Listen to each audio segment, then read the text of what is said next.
Nur eine Flugstunde von Bali entfernt wartet ein Paradies, voller Abenteuer. Ostjava.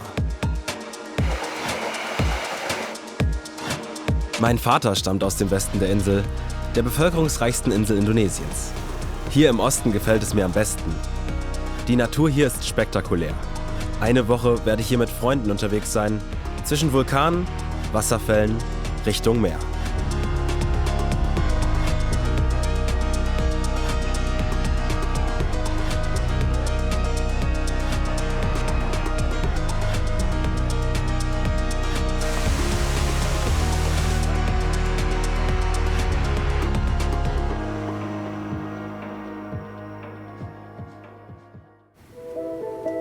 Wir starten in der Hauptstadt von Ostjava, Surabaya. Der Vater einer guten Freundin begleitet uns eine Woche lang. Vom Norden Ostjavas geht es für uns direkt in den Vulkannationalpark Bromo, bis in den Süden, direkt ans Meer. Von November bis April ist Regenzeit in Indonesien. Fast jeden Tag regnet es für einige Stunden. Ich habe Kontakt zu einem Ranger. Wir treffen ihn in Senduro, rund 3 Stunden südlich von Surabaya. Er begleitet uns in die Berge. Pak Pri arbeitet seit über 20 Jahren im Bromo-Nationalpark. Gemeinsam mit ihm fahren wir zu unserem ersten Schlafplatz. Der liegt über 2000 Meter über dem Meeresspiegel.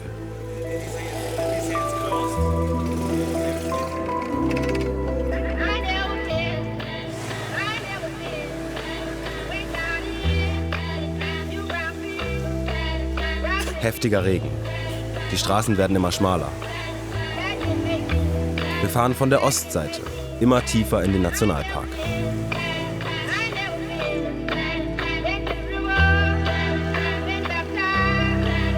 Puncak B29 nennen die Leute den Ort hier. B29 auf Deutsch.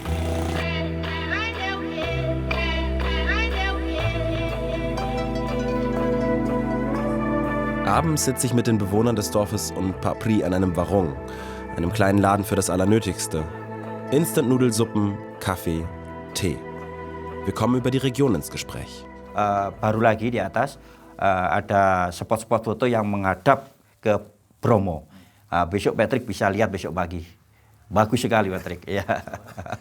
Saya berharap pemerintah atau pemerintah daerah atau pemerintah pusat betul-betul memperhatikan B29 ini karena dengan banyaknya wisatawan yang naik ke sini bisa menopang ekonomi orang sini, Pak, penduduk setempat sini ya.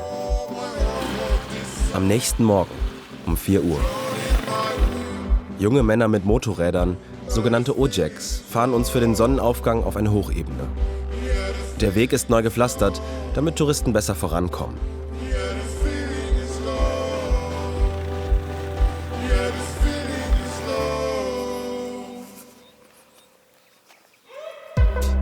Von Puncak B29 aus sieht man die ganze Region.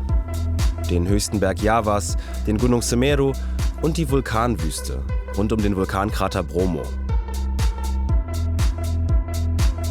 Einzelne Gruppen von indonesischen Touristen schauen kurz für ein paar Fotos vorbei.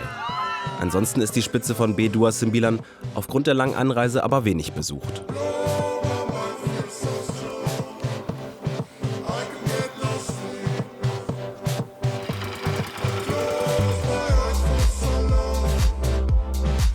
Wir fahren den Berg runter. Rund 75.000 indonesische Rupiah kosten die Fahrten, umgerechnet nicht mal 5 Euro. Vorbei an den vielen Gemüsefeldern, wo die Kleinbauern an den Steilhängen arbeiten. Die vulkanischen Böden hier sind sehr fruchtbar und versorgen die Region bis runter ins Tal mit vielen alltäglichen Lebensmitteln, wie Kohl und Rüben.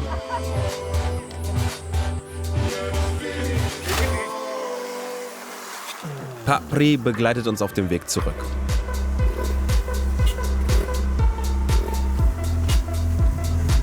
Morgen wollen wir direkt an den Vulkankrater des heiligen Bromo.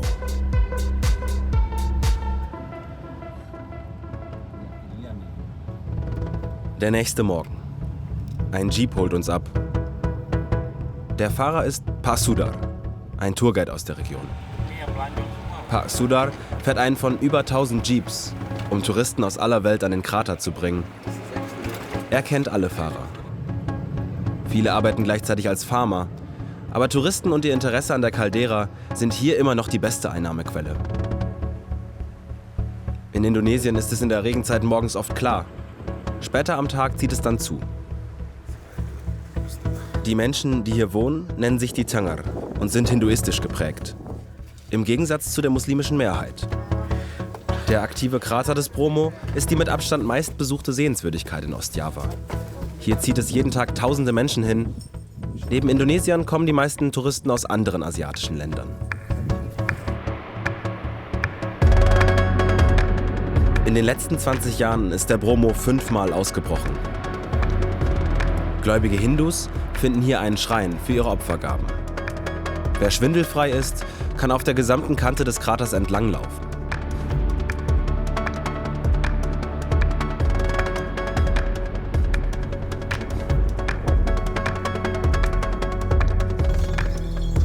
Nach etwa einer Stunde im Schwefelnebel verlassen wir den Krater und beginnen den Abstieg.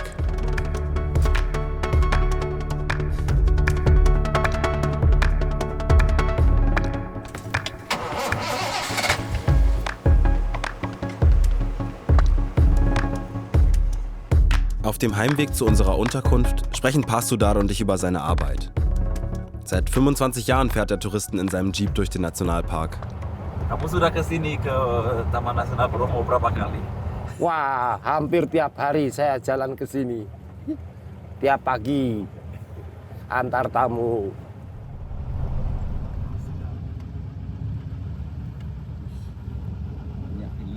Waktu pandemi itu tidak jalan, tidak ada sama sekali pengunjung datang ke Bromo.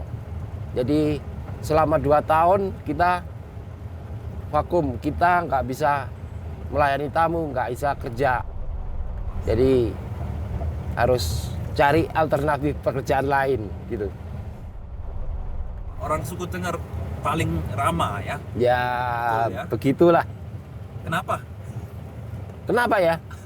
Karena kita bukan pakai ini ya, kita pakai ini dalam sini. Setiap langkah kita pakai ini, pakai hati. Die Vulkanwüste ist in der Regenzeit richtig grün. Quer durch die Wüste ist für viele Arbeiter der schnellste Weg in die Heimatdörfer in den Bergen. Ganz schön mühsam. Wir verlassen den Nationalpark, fahren weiter Richtung Süden. 3 Stunden von hier wartet einer der schönsten Orte Indonesiens auf uns und eins der Lieblingsfotomotive für die Reisenden Ostjavas. Die Anreise mit dem Auto ist unkompliziert. Das letzte Stück gehen wir zu Fuß, immer bergab. Der Eingang zu dem Areal verrät es. Hier sind normalerweise viele Touristen. Früh am Morgen ist es hier noch ruhig.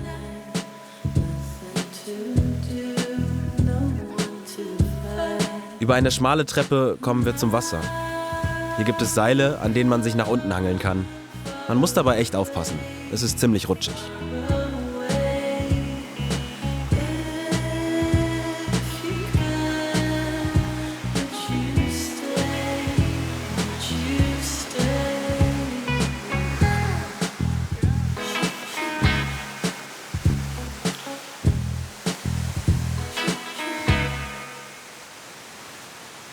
Wenn es stimmt, was sich Indonesier über diesen Ort erzählen, dann wird die Mühe auch mit einem krassen Erlebnis belohnt. Es wird jetzt immer lauter. So laut habe ich Wasser noch nie prasseln hören.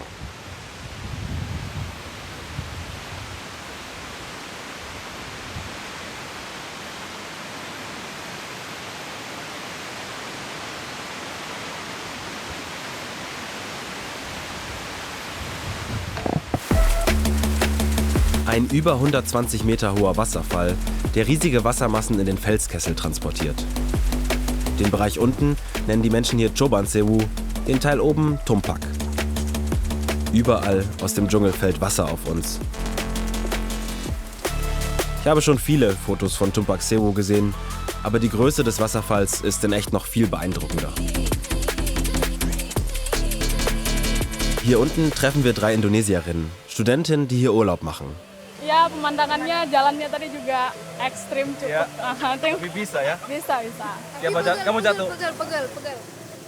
Ini sih air terjun lumayan terkenal sih di Instagram. Jadi kita searching, terus dapat libur kita berjalan ke sini. Pengen coba hal baru juga, Mister. Hah? Pengen coba hal baru.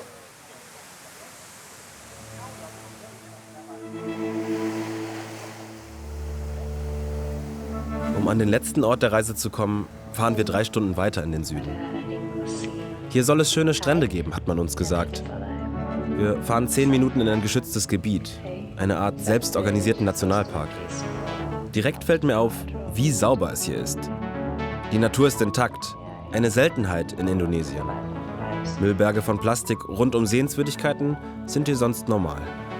Nur 200 Menschen werden jeden Tag zum Pantai Gatra gelassen, damit es nicht überfüllt ist. Dafür muss man sich vorher online anmelden. Hauptsächlich treffen wir Familien mit Kindern oder junge Erwachsene, die hier einen Tagesausflug unternehmen.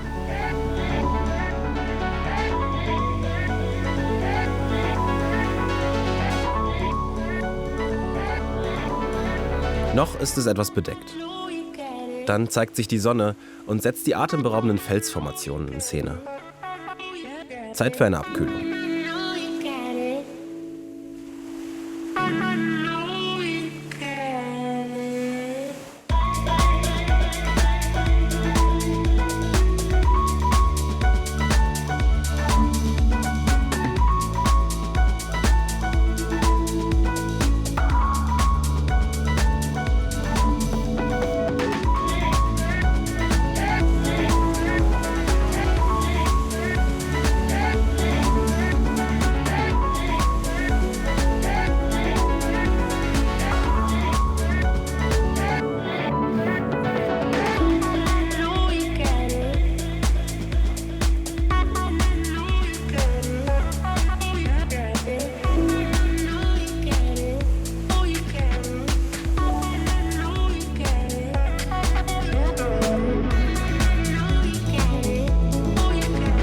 Ein Ranger begleitet uns auf dem Rückweg.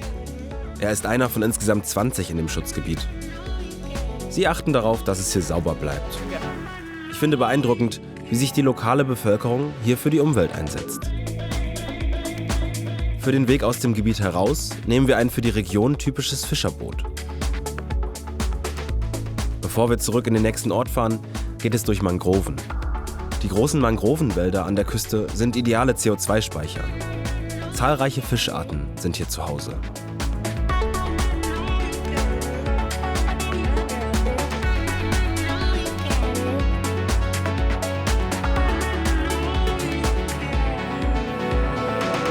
Dann legen wir am nächstgelegenen Hafen an.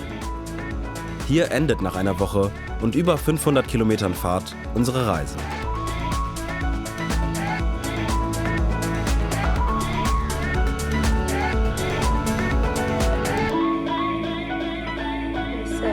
Tillbaka på allt som har skjedd de siste 3 årene. Jeg har hatt oppturer og nedturer og definitivt gått gjennom mye sammen. Men jeg vet at du alltid er der og passer på meg. Det setter jeg veldig stor pris på at jeg har funnet.